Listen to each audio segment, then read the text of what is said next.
New Zealand's education today is remarkably different to what it was a mere century ago. Advances in technology means different ways of learning and a lot more advantages. This is not how it always was. The government subsidised church schools for the Māori, known as mission schools. These were mostly conducted in Te Reo Māori, but later English was made the language which would be taught. By the 1960s, 3/4 of the Māori population could read in Māori and 2/3 could write in Māori.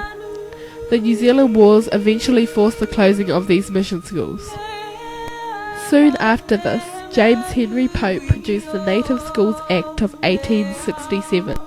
This meant that in return for providing a suitable site, the government would provide a teacher, school, books and material to any Māori communities who petitioned for them. Takahiwai would be one of these communities.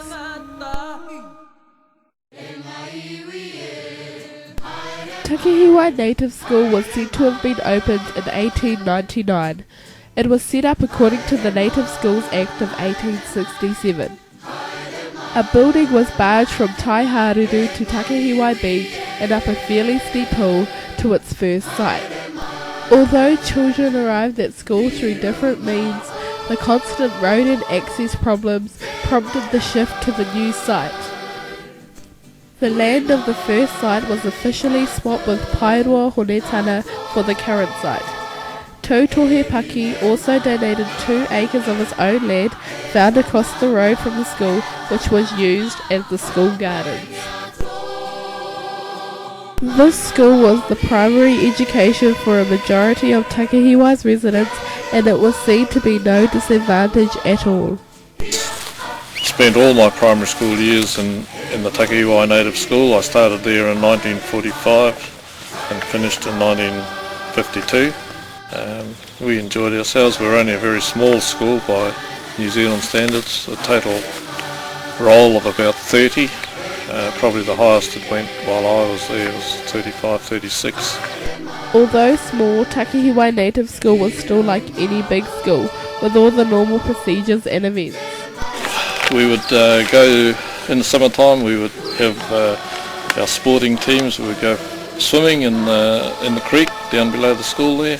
There was a big hole in one of the creeks there, and we'd use that as a swimming hole. In the spring tides, we would swim in the drains along beside the road. That was where we used to train for our swimming races in the primary school sport. Inter-school tennis tournament held in Whangarei once a year, and some of our boys did quite well. We would go to Waipu for the dental part of it, to see the dental nurse over in Waipu. Boys and girls had certain subjects that they did. The boys would travel to Waipu to do woodwork, while the girls would be taught cooking and sewing. Although this remains similar to today's ways, there are things which are not practiced anymore. In those days we had to have milk, we had to drink milk for our, it was supposed to build us up. And another thing that they used to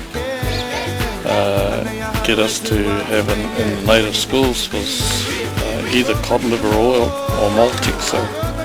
And each day we would have to have either a tablespoon of cod liver oil or the same sort of Maltex. So I still have a good laugh when I meet pupils that were there with me in those days, and they were good memories of that school.